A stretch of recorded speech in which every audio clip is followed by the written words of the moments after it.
எல்லாரும் சொன்னாங்க. ஆனா ஏற்றுக்கிற முடியாது. ஏன் ஏற்றுக்கிற முடிகிறது? ஹிதாயத், நேர்வழி என்பது அல்லாஹ்வினுடைய புறத்தில் இருக்கிறது.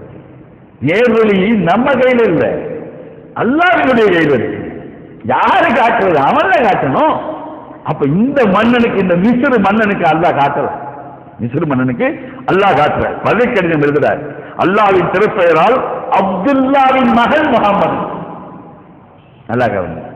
ஏற்றுக்கொள்ளலுங்கிறத காட்டுறான் பாருங்க. என்றால் ஏற்றுக்கொள்ளல, இஸ்லாத்தை ஏற்றுக்கொள்ளுங்கிறத காட்டுறாங்க. அப்துல்லாவின் மகன் முகமதுக்கு தூதராக்கிகள் சித்திகளின் அரசன் எழுதிக் கொள்வது உங்களுக்கு ஈடேற்றம் உண்டாகட்டும். நான் உங்கள் கடிதத்தை படித்தேன். அதில் நீங்கள் கூடியிருப்பதையும் நீங்கள் இதன் பக்கம் அழைக்கின்றீர்களோ அதையும் நான் புரிந்து கொண்டேன். ஒரு நபி மீதம் இருக்கிறார் என்பது எனக்கு நன்கு தெரியும். ஒரு நபி வருவார்கள் எங்களுக்கு தெரியும் முன்னாடியே. ஆனா நாங்க அந்த நபி சாம் தேசத்தில் இருந்து வருவார் தான் நாங்க நினைச்சோம். சாம் தேசங்கிறது சிரியா, சிரியாவில் இருந்து வருவார் தான் நாங்க நினைச்சோம். ஆகா, எங்க குளம் போட்டுறதுல வருவார் நினைச்சோம். இந்த காட்டு அரபி சேர்ந்தா அதானே, அது அர்த்தம் அதானே. இந்த அரபிகள்கிட்ட இருந்தா, ஒன்னும் தெரியாத இவர்கள்ட்ட இருந்தா, இந்த மக்கள்கிட்ட இருந்தா, நாகரிகம் படிக்காத இந்த மக்கள்கிட்ட இருந்தா, இந்த நாடோடிகள்கிட்ட இருந்தா, அப்படித்தானங்க. அத்தனையும் இவங்க தானங்க. ஒரு இடத்துல நின்று பார்க்க மாட்டாங்க இந்த அரபிகள். அத்தனை பேர் ஓடித்தானே இருப்பாங்க. அந்த அளவுக்கு உள்ளவங்கள்ட்ட இருந்தா அப்படின்னு அதெல்லாம் அதில் துடிக்கு என்று எண்ணி இருந்து, நான் உங்களை தூதராக, உங்கள் தூதரை கண்ணியப்படுத்தினேன். மதிப்பும் மரியாதையும் மிக்க 2 அடிமை பெண்களையும் சில ஆடைகளையும் உங்களுக்கு அனுப்பியுள்ளேன். நீங்கள் வாகனிப்பதற்காக, நீங்கள் வாகனத்தில் போவதற்காக ஒரு கோவேறு கழுதையும் நான் அனுப்பியிருக்கிறேன். நான் அன்பளிப்பாக அனுப்பியிருக்கிறேன். உங்களுக்கு ஈடேற்றம் உண்டாவதாக. இஸ்லாத்தை, இந்த நண்பர் இஸ்லாத்தை ஏற்றுக்கல. மிக தெளிவாக வந்தவரை கண்ணியப்படுத்தினா அந்த ஆளு எல்லாம் செஞ்சான். 2 பொம்பளைங்களை வேற, அடிமை பெண்களை வேற கொடுத்தா. அப்படி நல்ல ஆடை, அற்புதமான ஆடைகளை கொடுத்து அனுப்பினாரு. கோவேறு கழுதை ரசூலுல்லாஹ் கொடுத்து அனுப்பினா. அப்படி எல்லாம் அனுப்புனாங்க. ஆனா இஸ்லாத்துக்கு வரல. இந்த இடத்துல அந்த 2 அடிமை பெண்ல ஒரு ஆள் தான். யாரு? உங்களுக்கு எல்லாம் தெரிஞ்ச ஒரு ஆள். யாரு? மாரியத்துல் கப்தியா. மாரியா என்று சொல்லக்கூடிய அந்த பெண்மணி அவர்கள் யார்? இவங்க ரசூலுல்லாஹ்வுடைய அடிமை மணி. ரசூல் ஸல்லல்லாஹு அலைஹி வஸல்லம் அவர்கள் 2 பேர் அனுப்பிச்சு வச்ச உடனே ஒரு மாரியத்துல் கப்தியான்னு சொல்ல குதித்துங்க அவங்க போஸ்றோம். அவங்கள அந்த அடிமை பெண்ணை தனதாக்கி கொண்டார்கள், மனமெடுத்துக் கொண்டார்கள். அவர்களுக்கு தான் இப்ராஹிம் நபி பிறக்கிறாங்க. இப்ராஹிம்ங்கிற அந்த பிள்ளை பிறக்கப்படுகிறார். இப்ராஹிம்ங்கிற அந்த பிள்ளை ஆண் பிள்ளை, அல்லாஹ்வுடைய ரசூலுக்கு ஆண் பிள்ளை பிறக்கப்படுகிறது. யார் மூலியமாக? அபு காசிம் ஒரு பிள்ளை இருந்துச்சு, ரைஜானாய்க்கு, அது மொத்தா போச்சு. அதுக்கப்புறம் இவங்களுக்கு பிறக்குது, அந்த பிள்ளையும் மௌச்சு. இவங்களுக்கு பிறந்துச்சு இந்த மாரியத்துல் கப்தியா. இது யார் கொடுத்து விட்டது? அந்த மிஸ்ர் மன்னன் கொடுத்து விட்டது. இந்த மாரியத்துல் கப்தியா அங்கேருந்து வந்தவங்க. இன்னொரு பெண்மணியும் கொடுத்து அனுப்புகிறார்கள். அவங்களை ஷிரீன் என்று சொல்லக்கூடிய அடிமை பெண், அவங்கள ஹஸ்ஸான் இப்னு ஜாபித் ரலியல்லாஹு தஆலா அவர்களுக்கு, அன்சாரி தோழருக்கு பரிசளிச்சாங்க. நீங்க எடுத்துக்கிறீங்க அப்படின்னு அவர்களிடம் கொடுத்து வருகிறார்கள். இந்த துல்துல் என்று சொல்லக்கூடிய அந்த கோவேறு கழுதைக்கு பேரு துல்துல். அந்த துல்துல் கழுதை கோவேறு கழுதை கிட்டத்தட்ட மாரியா ரலியல்லாஹு தஆலா காலம் வரை உயிரோடு இருந்தது. நல்ல வயசான கழுதை போல இருக்கு. அந்த அளவுக்கு உயிரோடு இருந்திருக்கு. இது 2வது அழைப்பு. 3வது அழைப்பு பாரசீக மன்னனுக்கு கடிதம். யாருக்கு கடிதம்?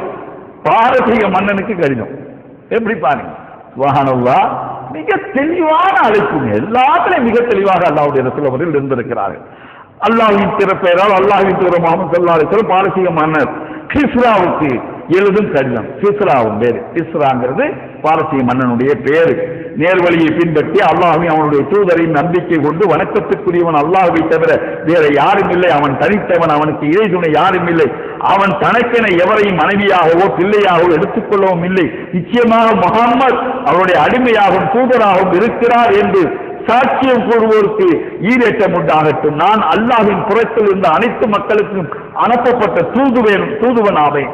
உயிருள்ளவர்களை அச்சமூட்டி எச்சரிக்கை செய்வதற்காக, இறை நிராகரிப்பாளருக்கு அவனது தண்டனையை வாக்குறுதியாக்குவதற்காக என்னை அவன் தூதராக அனுப்பியிருக்கிறான். நீங்கள் இஸ்லாத்தை ஏற்றுக்கொள்வீராக. ஈரேக்கம் கருவி மறுத்துவிட்டால் மஜூசிகள் என்று சொல்லக்கூடிய நெருப்பு வணங்கியல் குற்றமெல்லாம் உங்களையே சார். மஜூசிகள் என்று சொல்லக்கூடிய நெருப்பு வணங்கியல் இருக்காங்க இல்லையா, அந்த கூட்டத்துக்கு பாரசீகம் என்பது எதுன்னு புரியுதா? இப்ப எது? ஈரான். பாரசீகம் வந்து ஈரான். அந்த பார்சியை வந்து அந்த நெருப்பு வணங்கிய கல்யாணம் பண்ணிக்கிட்டவங்கன்னா நம்ம எல்லாம் தெரிந்த இந்திரா காந்தி வாரிசு ஃபுல்லா வந்து பார்சி தான். ஃபெரோஸ் காந்தி வந்து பார்சி. ஒரு பார்சியை கல்யாணம் பண்ணிக்கிட்டாங்க.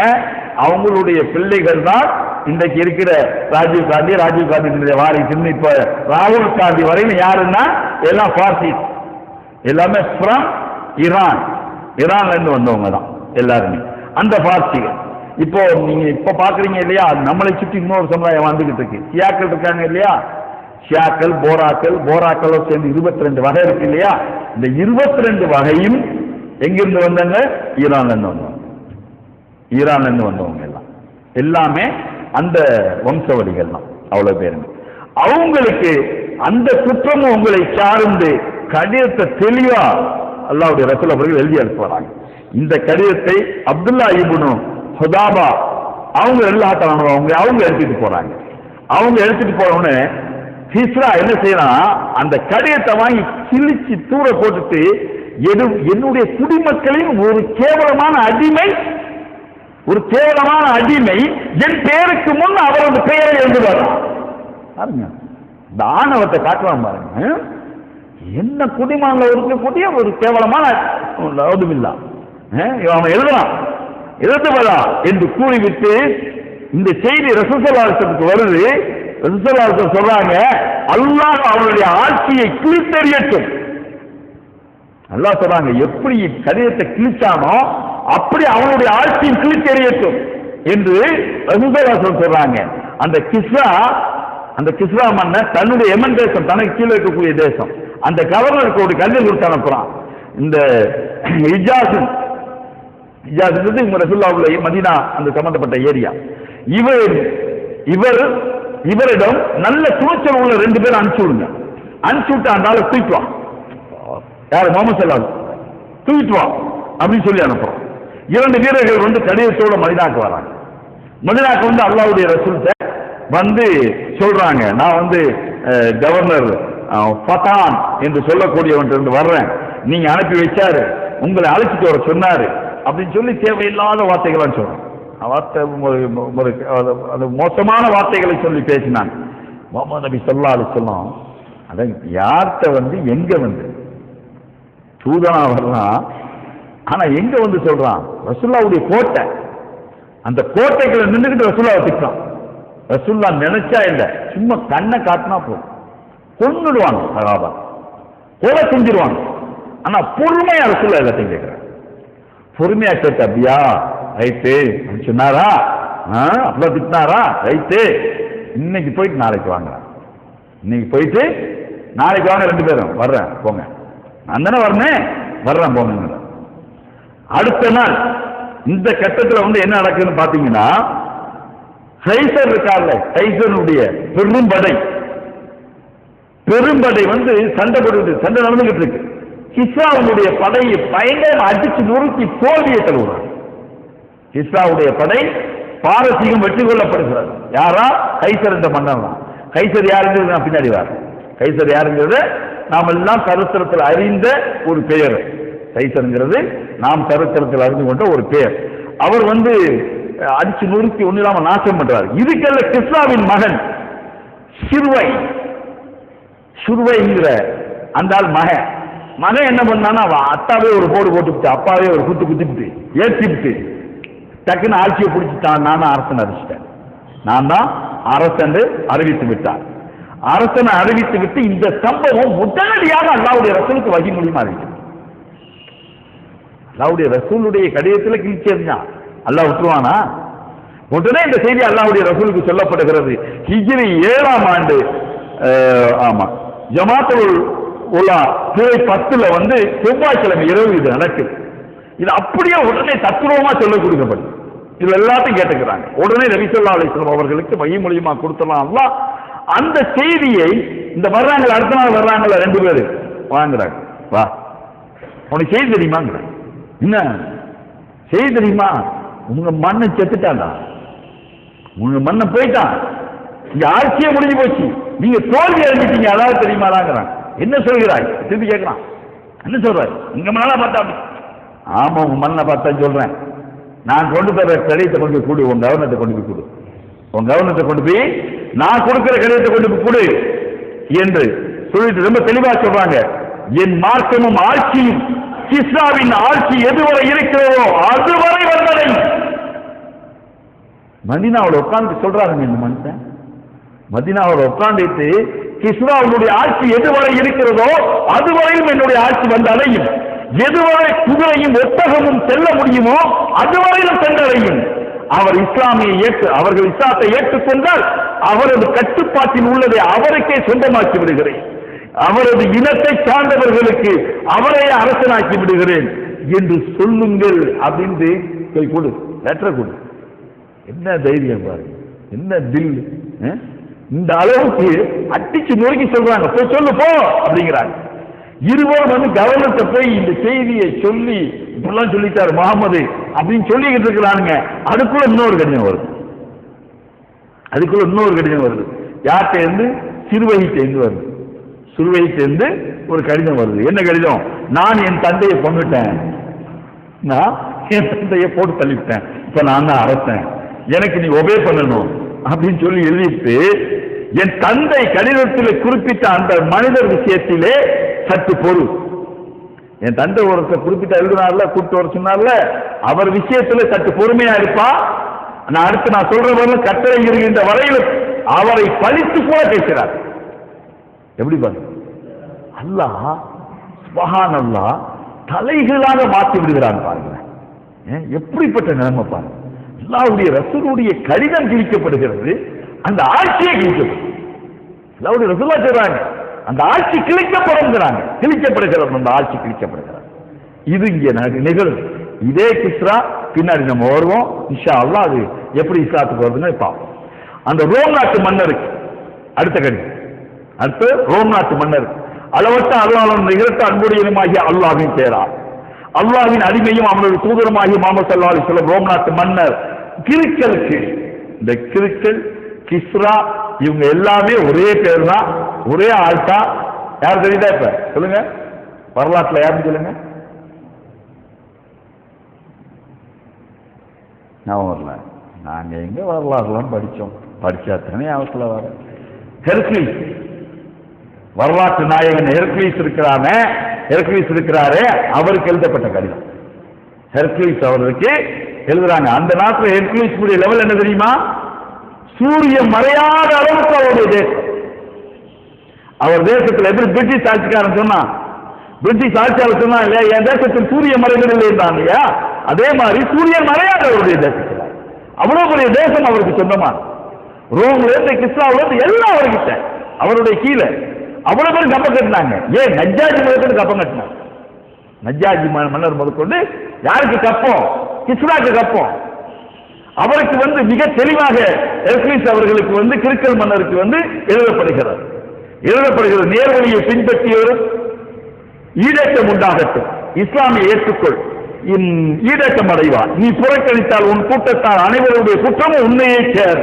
அதே 3:64 மறுபடி 3வது அத்தியாயம் 64வது வசனம். வேதமுடையவரே, நமக்கும் உங்களுக்கும் இடையிலே சமத்துவமான ஒரு விஷயத்துல ஓடி வருவோமா? நீனு அல்லாஹ்வை தவிர வேற யாரையும் வணங்கக்கூடாது, நான் அல்லாஹ்வை தவிர வேற யாரையும் வணங்கக்கூடாது, இணையாக துணையாக யாரையும் கொண்டு வரக்கூடாது. அந்த ஒப்பந்தத்தின் அடிப்படையில நீனு நானும் ஒரு ஒப்பந்தத்துக்கு வருவோமாங்கிற அந்த வசனத்தை மறுபடி எழுதி அல்லாஹ்வுடைய ரசூல் அவர்கள் அழைப்பு வைக்கிறார். இக்கடிதத்தை திஹியா இப்னு கலீஃபா ரலியல்லாஹு தஆலா அன்ஹு அவர்கள் இதை எடுத்து செல்றாங்க. இதை எடுத்து செல்றப்ப புஸ்ராங்கிறது ஒரு ஏரியா, அந்த ஏரியாவுடைய கவர்னரிடம் கொடுங்கள் என்று சொல்லப்படுகிறது. அவர் மன்னர் கைசரிடம் கொடுக்கட்டும் என்று நபிகள் ஸல்லல்லாஹு அலைஹி வஸல்லம் அவர்கள் சொல்லி அனுப்புறாங்க. இதற்கு இடையில அபூ சுஃபியான் குறைஷிகளுடைய ஒரு பெரிய வியாபார கூட்டத்தை கூட்டிக்கிட்டு சாம் நகரம், சாம்ங்கிறது சிரியாக்கு வியாபாரத்துக்கு போறார். வியாபாரத்துக்கு போயிருக்கிறப்போ ஹெர்குலிஸ் மன்னர் அவர்கள் பாலஸ்தீனம் வந்திருக்கார்.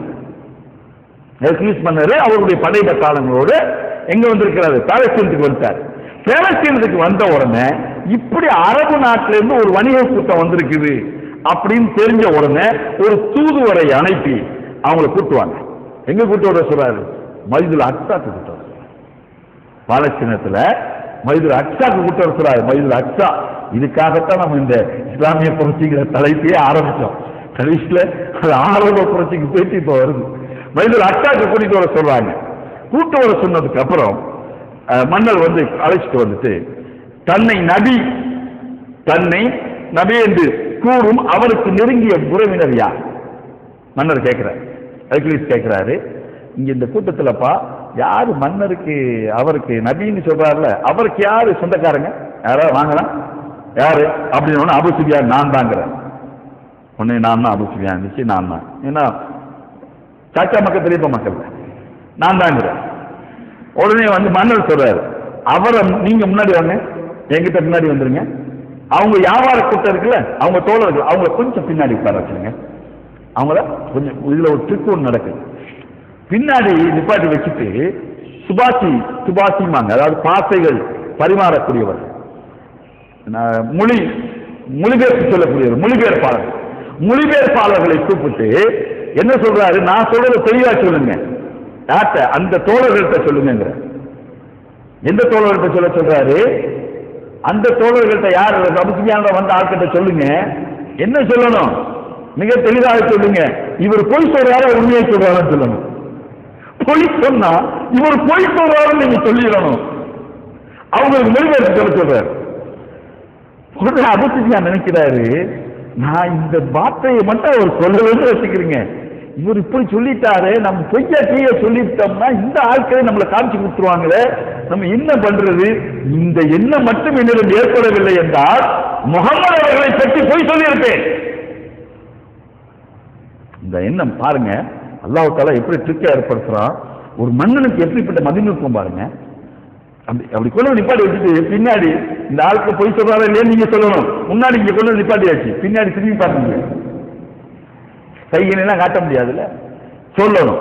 அப்போ அவர் எப்படியே சொல்லி காட்டுறாரு. அபூ சுஃபியான் பின்னாடி இஸ்லாத்துல வந்ததுக்கு அப்புறம் இந்த சம்பவத்தை சொல்லி காட்டுறாங்க. இந்த சம்பவத்தை இஸ்லாத்துல புகாரில் இடம்பெறுது, புகாரில் முஸ்லீம்ல இடம்பெறக்கூடிய இந்த ஹதீஸ் என்ன பின்னாடி இது சொல்லி காட்டுறாங்க. அதாவது நான் பொய் கூறுவதாக என் நண்பர்கள் சொல்லிவிடுவார்களோ என்ற வெட்கம் மட்டும் எனக்கு இல்லாவிட்டால் அல்லாஹ் மீது ஆணையாக முஹம்மது நபியை பற்றி பொய் சொல்லியிருப்பேன். இப்படியே சொல்றார், பொய் சொல்லியிருப்பேன். மன்னர் சம்பாஷணை ஆரம்பிக்கிறார். உங்களில் அவரது குடும்பம் எப்படிப்பட்டது? கேள்வி. உங்களில் அவருடைய குடும்பம் எப்படிப்பட்டது? யார்? முஹம்மது நபி ஸல்லல்லாஹு அலைஹி வஸல்லம் குடும்பம். அவர் எங்களில் நல்ல குடும்பத்தை சேர்ந்தவர், குறைஷில நல்ல குடும்பத்தை சேர்ந்தவர். அப்படி அடுத்த கேள்வி கேட்கிறார், இதற்கு முன் நபி என்று யாராவது உங்கள சொல்லியிருக்காங்களா? உங்கள யாராவது நபின்னு சொல்லியிருக்காங்களா? இவர் சொல்றார், இல்ல, அப்படி யாரும் சொல்லிக்கிட்டது இல்லை. அடுத்து கேட்கிறார், இவரது முன்னோர்களில் யாராவது அரசராக இருந்தார்களா? இவங்க முன்னோர் யாராவது அரசராக இருந்தார்களா? இதெல்லாம் நமக்கு பாடங்க, இதெல்லாம் பாடம். ஒரு ஒரு தலைமைத்துவ மதிநுட்பம் என்னங்கிறதுக்கு இதெல்லாம் ஒரு பாடம். கேட்கிறாங்க, இல்லைங்கிறார் அபூ சுஃபியான். அப்படிலாம் இல்லையே, அந்த மாதிரி யாரும் எங்களை யாரும் அரசனாவெல்லாம் இருந்தே கிடையாது, ஒரே குடும்பம் தான், இருந்தே கிடையாது. அவரை பின்பற்றுபவர் மக்களில் சிறந்தவரா அல்லது எளியவரா? அவரை பின்பற்றாங்க இல்லையா, இஸ்லாத்தை நோக்கி வர்றாங்க இல்லையா, அவர்கிட்ட இருக்கக்கூடிய மக்கள் பணக்கார மக்களா, நல்ல வசதி வாய்ப்பு உள்ளவங்களா, அது சாதாரண மக்களா, எளிய மக்களா? இவர் என்ன சொல்றாரு? எளியவர்கள் தான், பெரும்பாலும் எளியவர்களா தான் இருக்காங்க அப்படின்னு சொல்றாரு. அவர்கள் அதிகரிக்கிறார்களா? அந்த கூட்டம் அதிகரிக்கிறதா குறைகிறதா? அடுத்த கேள்வி, அதிகரிக்கிறதா குறைகிறதா? அவரு அபூ சுஃபியான் இல்ல, அதிகரிச்சுக்கிட்டு தான் இருக்கு. போட்டு தாட்டிக்கிட்டு தான் நிற்கிறாங்க, தாட்டிக்கிட்டு நம்பர் கூடிக்கிட்டு தான் நிற்குது இந்த பக்கம், அதனால அதிகரிக்கிறது. மன்னர் மறுபடியும் கேட்கிறார், அவரது மார்க்கத்திலே இணைந்த பின் யாராவது அம்மார்க்கத்தின் மீது வெறுப்பு கொண்டு மறுத்து வெளியேறி இருக்கிறார்களா? அடுத்த கேள்வி, அந்த மார்க்கத்தில் இணைஞ்சிட்டாங்க. இணைஞ்சதுக்கு பின்பு யாராவது மறுத்து அதை விட்டு வெளியேறிட்டாங்களா அப்படின்னு கேட்கிறாரு. அப்படி ஏதாவது ஒன்று நடந்திருக்குதா அப்படின்னு கேட்ட உடனே இல்லை, அப்படி எதுவுமே நடக்கல. ஏன்னா அங்கதானே கூடிக்கிட்டு இருக்குது, இங்கேயில குறைஞ்சிக்கிட்டு இருக்குது, எப்படி அங்கிருந்து இதாகும் அப்படிங்கிற மாதிரி சொல்ற. அடுத்த கேள்வி கேட்கப்படுகிறது. என்ன கேட்கப்படுகிறது? இச்சொல்லை சொல்வதற்கு முன் அவர் போய் பேசுவாரா? தன்னை நபின்னு அறிவிக்கிறதுக்கு முன்னாடி அவர் போய் பேசுவாரா? அந்த மாதிரி ஏதாவது நடந்திருக்காரா? அடுத்த கேள்வி கேட்கிறாரு. இல்லை, நாங்கள் அவரிடம் உடல் இல்லைன்னு சொல்லிவிட்டு அபுசுஃபியான் சொல்றாரு, எனக்கு கிடைச்ச ஒரே சான்ஸ் இப்ப முகமது நபியை பற்றி சொல்றதுக்கு இதுதான். இடையில ஒரு சொல்றாரு, நாங்கள் அவரிடம் அப்பதான் ஹுதைபியா உடன்படிக்கை வந்திருக்கு, அவரிடம் நாங்கள் உடன்படிக்கை செய்திருக்கிறோம், அதில் எப்படி நடப்பார் என்பது இப்போது தெரியாது. அதாவது தப்பா நடக்கலாம் அப்படிங்கிற மாதிரி சொல்ல வர்றார். இந்த இடத்துலதான் சொல்ல முடியுது அவருக்கு கொண்டு நபிகள் நாயகம் ஸல்லல்லாஹு அலைஹி வஸல்லம் இப்படியே சொல்றார். அந்த இடத்துல மட்டும் தான் நபிகள் நாயகத்தை பத்தி ஏதாவது சந்தேகத்துக்கிடமா சொல்ல முடியுங்கிற நிலைமை ஒரு வார்த்தையை போட்டனா அப்படிங்கிற. அப்ப அவருடன் போர் செய்து உள்ளீர்களா? அடுத்த கேள்வி கேட்கிறார். ஆமா. மன்னர் மறுபடியும் கேட்கிறாரு, அவருடன் நீங்கள் புரிந்த போரின் முடிவு எவ்வாறு இருந்தது? அந்த முடிவுலாம் போருடைய முடிவு எவ்வாறு இருந்தது? அபூசுஃபியான் சொல்ற, ஏற்ற இறக்கமா இருந்துச்சு. உள்ள அவங்க வெற்றி பெற்றாங்க, நாங்க உள்ள சிலரை வெற்றி பெறுவோம், மாறி மாறித்தான் அந்த வெற்றி தோல்வி இருந்துச்சு அப்படிங்கிறார். அடுத்து அவர் என்ன கட்டளை இருக்கிறார், என்னப்பா உங்களுக்கு சொல்றார், என்ன பிரச்சனை, என்ன பிரச்சனையும் உங்க மத்தியில வைக்கிறார். அல்லாஹ் ஒருவனையே வணங்குங்கள், அவனுக்கு எதையும் இதை இணையாக்காதீர்கள், உங்களுக்கு முன்னோர் கூறியதை விட்டு விடுங்கள் என்று கூறி தொழுகையின் பக்கம், வாய்மையின் பக்கம், நல் ஒழுக்கத்தின் பக்கம், உறவை பேணுதலின் பக்கம் நற்பண்புகளை கட்டளையிடுகிறார். எல்லாத்தையும் கேட்டுவிட்டு மன்னர் அவர்கள் சொன்னார்கள். மன்னர் அவர் சொல்றார், இதெல்லாம் கேட்டுட்டு மன்னர் தீர்ப்பு சொல்கிறார். அது என்ன தீர்ப்புங்கிறத இன்ஷா அல்லாஹ் நாளைக்கு பார்ப்போம். அஸ்ஸலாமு அலைக்கும். இந்த நிகழ்ச்சி பற்றிய உங்களின் மேலான கருத்துகளையும் ஆலோசனைகளையும் விளம்பரங்களையும் நாங்கள் எதிர்பார்க்கிறோம். நீங்கள் தொடர்பு கொள்ள வேண்டிய முகவரி நம்பர் 81 திருச்சென்னை 1.